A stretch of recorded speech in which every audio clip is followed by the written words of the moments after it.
My name is Moyad Ismail, Senior Solutions Engineer based in Singapore.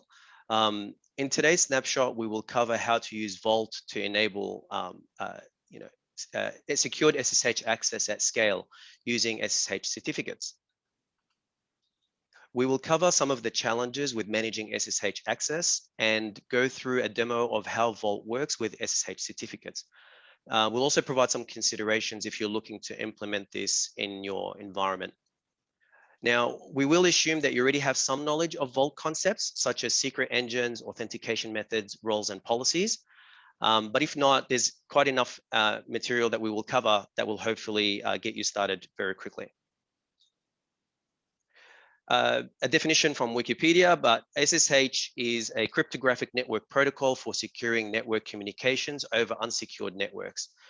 Typically, it is used for remote access login, running command line and command execution, used in both user to host and host to host communications. Now, there are quite a few ways to authenticate with SSH. However, some come with drawbacks that are either security related or cumbersome to manage or even expensive to deploy. So let us cover some of those methods here. Password authentication access can be insecure and easy to crack. Credentials can be shared. Local users are hard to track. It is not a recommended use of this authentication method.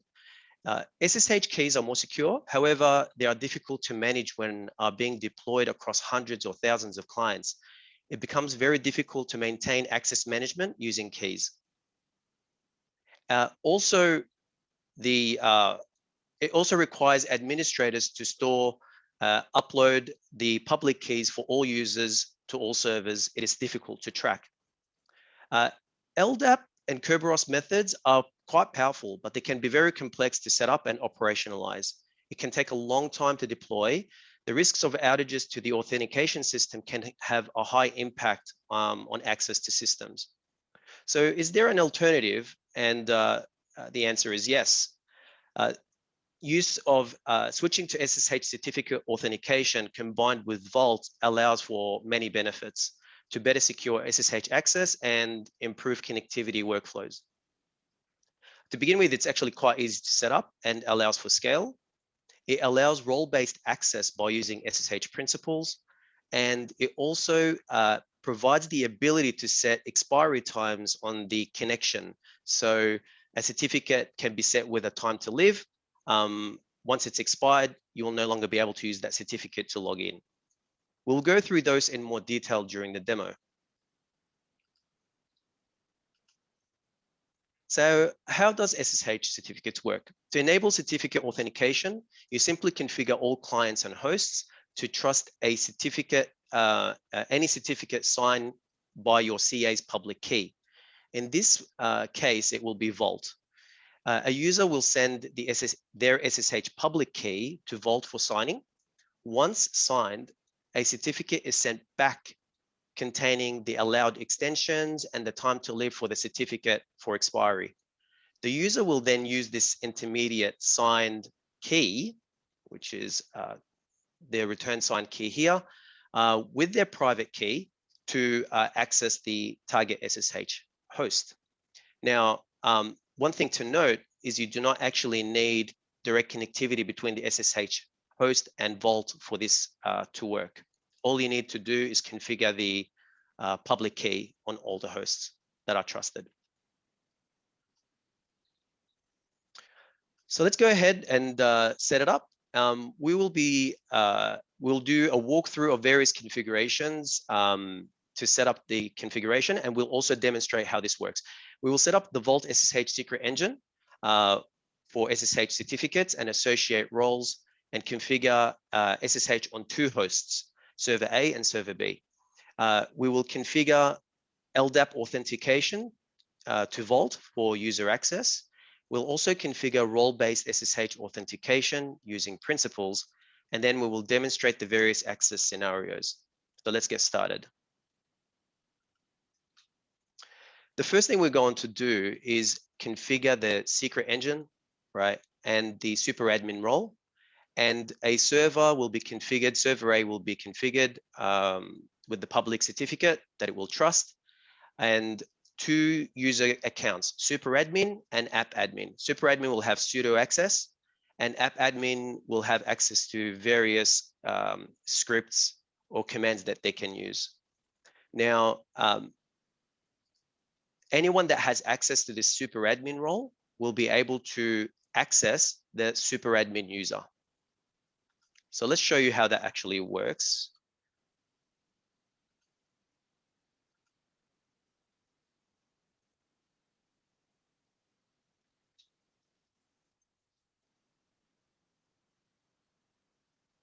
So first things first, we will enable the SSH secret engine.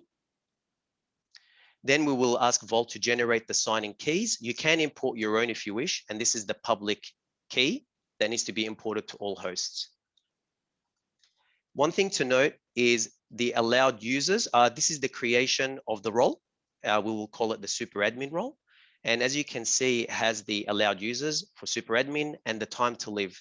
They're notable parameters to consider. So any certificate signed by this role will have a time to live for 30 minutes and can only have access to the super admin.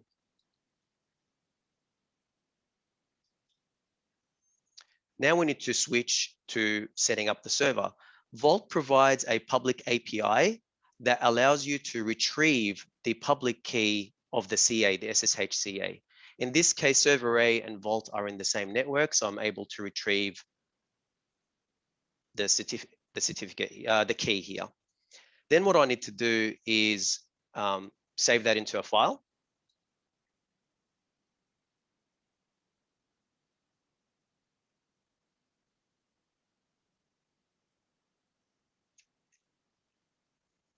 Once I've done that, I'll need to update the configuration. As you can see, this is the parameter you need to add, which is trusted user CA keys, and you place the path of where you've put the key that you wish to trust. Once you've done that, make sure you restart your SSHD configuration. Service, I meant, sorry. Now we switch over to the user. Let's test out the connectivity. I have a public key that I have on my machine that I wish to get signed by that role that we've just created. Now note, I'm using the root vault token to access that. As you can see, because I have access to the role and I sent it the public key, I've just received back from Vault the signed certificate. I'm going to use the certificate now to log on to the machine.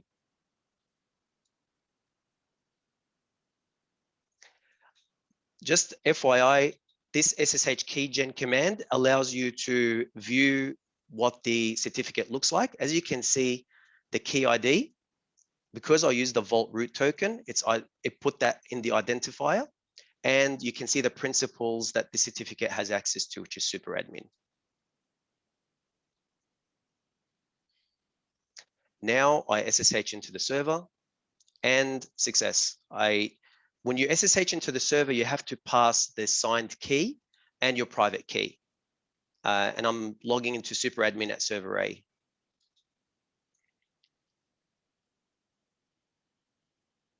Great. So now I've been able to achieve the first task of just configuring the secret engine and server A, and we've just proven out, tested out the connectivity, and it all works. So what's next? Now we have a requirement to allow 2 teams to access server A. Johnny, who is a super admin, he's in the super admin AD group, will need access to the super admin user on server A. Now, Kate, who's in team A, also in the AD team A AD admin group, will need access to the app admin server A user account. Now, we will need a way. So what we'll need to create are 2 Vault roles. One is super admin role, and the other one will be the team A app admin role with associated Vault policies. Then Johnny will only be able to access the super admin role to sign his public key. Kate will only have access to the team A-app admin role to sign her public key. Super admin role will only sign SSH keys with the super admin for the super admin user. Team A dash app admin role will only sign certificates for the app admin user account. So let's show how that works under the hood. This is just an expansion of the previous diagram. We will be creating a Team A app admin role and an associated policy, and we'll be configuring the LDAP authentication method. I do have an Active Directory server already running, so let's show how that all works.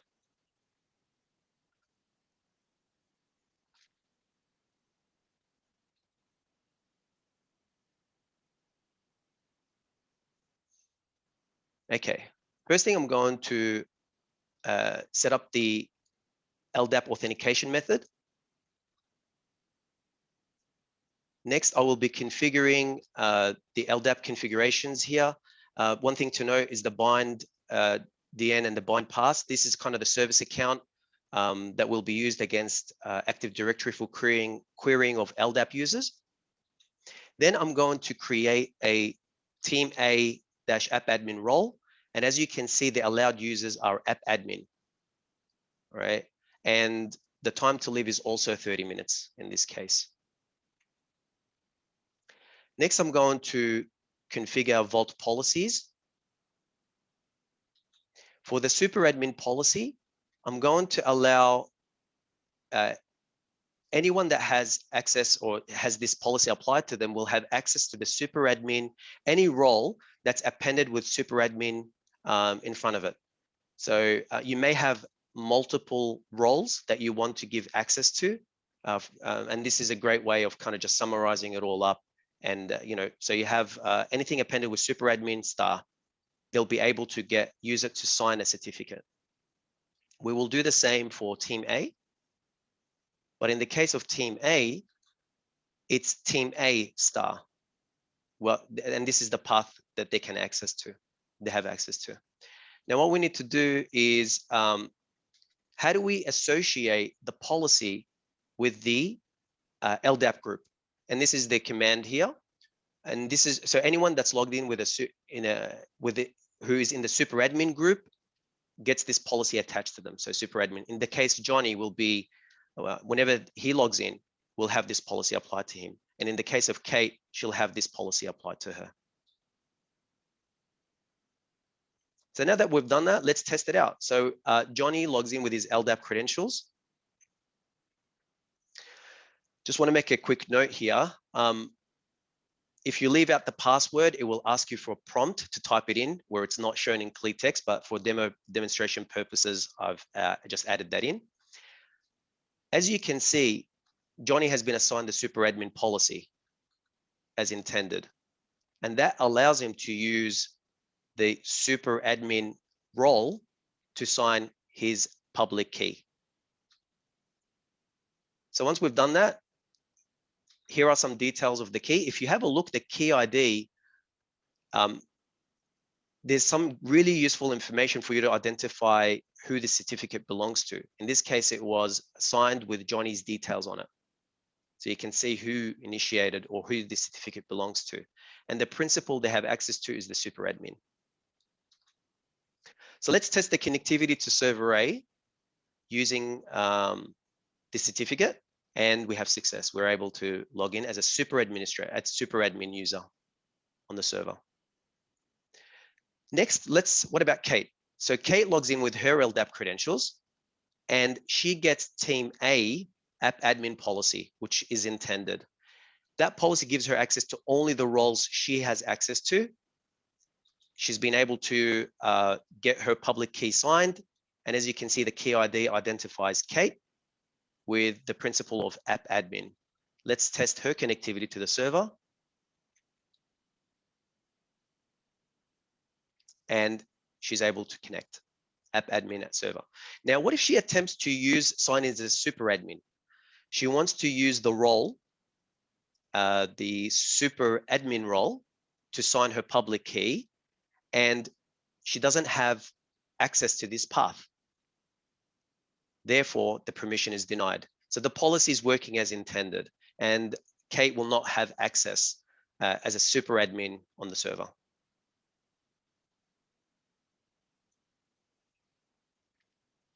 Cool. So now we've been able to achieve quite a bit here so far. Let's move on to what is next. Okay, so now we need to provision access for another team, Team B. How do we go about restricting access for Team A and Team B to only manage the resources or access the resources they've been, authorized to do, without having to create new users on the hosts? And we do that by introducing RBAC using authorized principal file, and we'll go through the configurations for that shortly. In combination with Vault roles, to restrict access to those principals can make it a very effective way of securely managing access, because you can type back to your AD groups and your AD authentication. Now, for example, the way principals work is, say you have the app admin user on server A, you need to specify, you can add a configuration that says you need to have a principal Team A when you're logging in as an app admin, and that poses an additional check while you're logging in. And if the principal is there, Team A, assigned in the certificate, you're allowed access. If it's not there, then it will knock you back. And we'll show you an example of that shortly. This is the scenario we need to build out. So Johnny has access to the super admin role. We've done that. We've shown that how that works. He's in the super admin AD group. The allowed principal is SSH access. So any principal that's added to the super admin account on the server will give access to Johnny as a super admin. Kate, she's in Team A. We're going to allow the Team A principal, and that will be added. That principal will be added to the servers she will have, she will own, or she will have access to. And also for Andrew, the allowed principals for Andrew will be Team B, and that principal will be added to the app admin for server B. So the assumption here is server A is owned by Team A, server B is owned by Team B. So just expanding on the previous diagram, we will be creating a Team B app admin role. We'll be creating an associated policy for that. We'll also be setting up server B and setting the owner as Team B. So let's move on to that.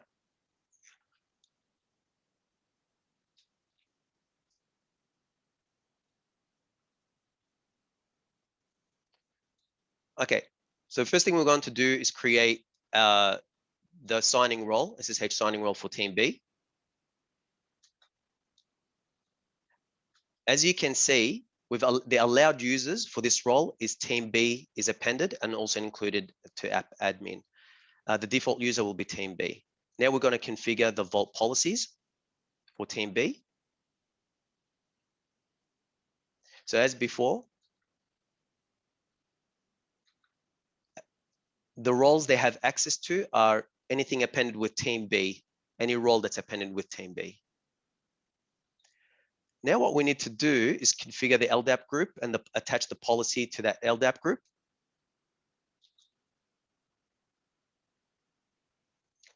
Now we also need to update the roles for Team A and the super admin. And the reason for that is previously we only had app admin as an allowed user. Now we will append it with Team A.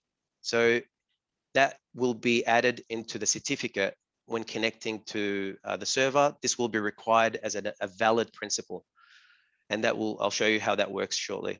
And then we do the same for the super admin. We append their role or update their role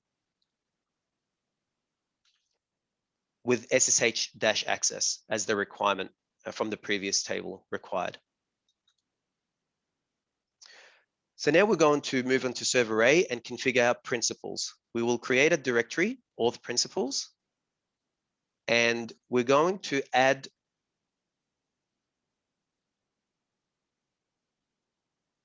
bear with me a sec.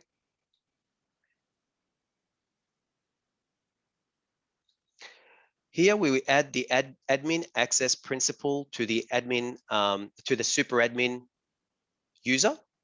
It's in a file, and also the Team A principal into the app admin file. Then we need to update the SSH configuration.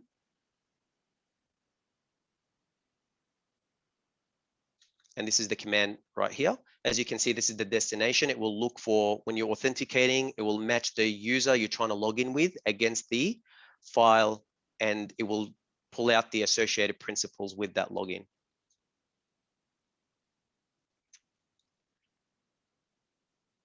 Don't forget to restart your SSH service.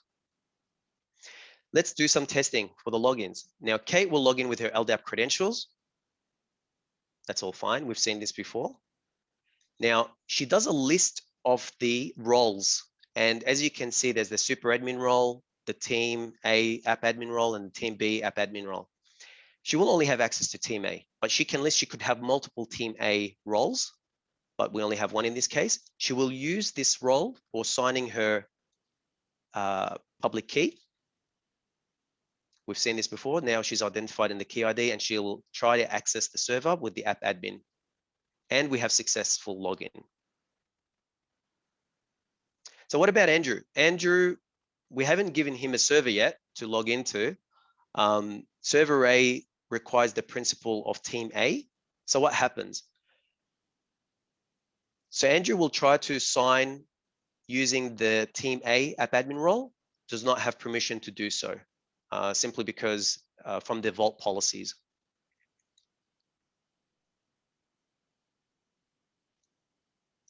And if Andrew attempts to use his role, team B admin role, and use the team A principal, sign it with a team A principal, it will not work either. So Vault will say it's not a valid principal for that role you're trying to sign the certificate with.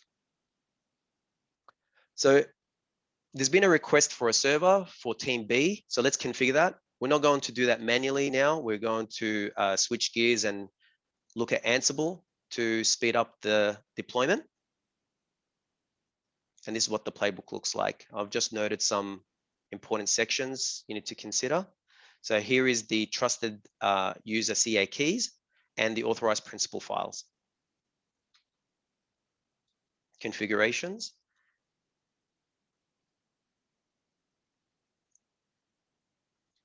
And this is where we echo, like we actually write the associated team to the app admin file, and the SSH-access principal to the super admin. And now we're just going to run this playbook. If you notice, we are assigning it to team B.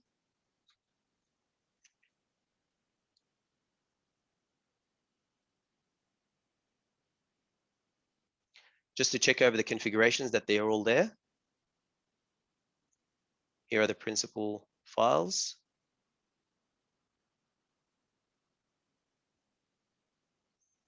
And the certificate is in place. That's all good. Now let's test access. So Andrew logs in with his LDAP credentials. As expected, gets the team B policy attached to his token. Then he will use that to attempt to sign his public key with the role that he has access to, which is team B app admin role. And if you notice, the valid principals is team B here, which he should have access to.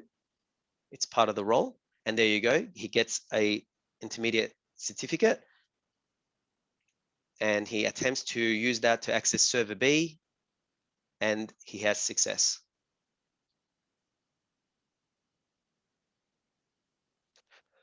So what if Andrew uses his certificate to log in as a super admin user?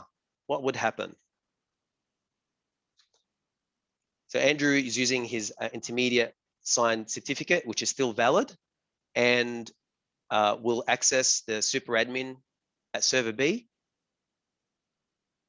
Permission denied, because the principal it's not in there. Team B is not in the super user principal user, sorry. So what if Kate wants to access server B with her signed certificate? So Kate still has a valid certificate, and she also gets a permission denied. So only Andrew can access server B. But what about Johnny? So he's the administrator. He should be able to access server B also. So Johnny logs in with his LDAP credentials.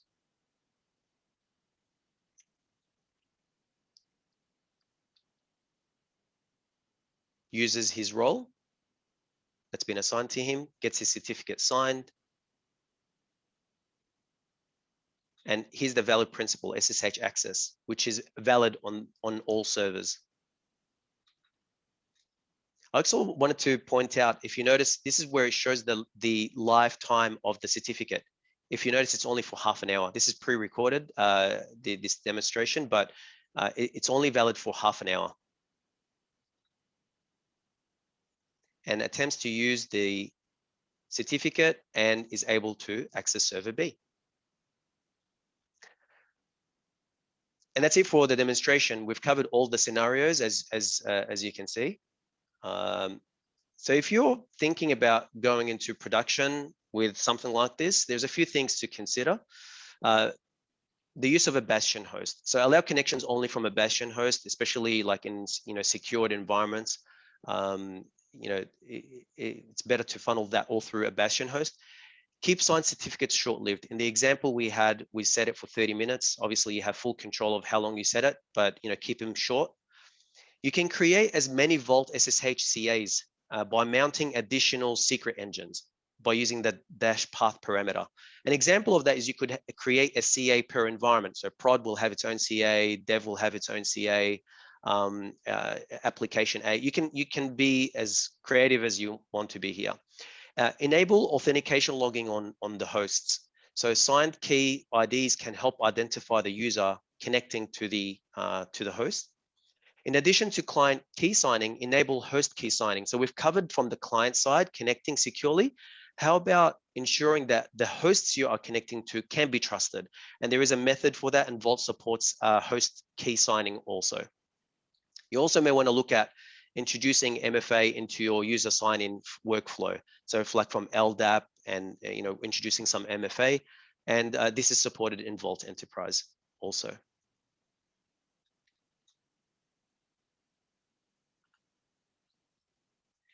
With that, I'd like to thank you all for joining this session. Hopefully you found it informative. Please feel free to reach out if you have any questions, and back to you, Peter.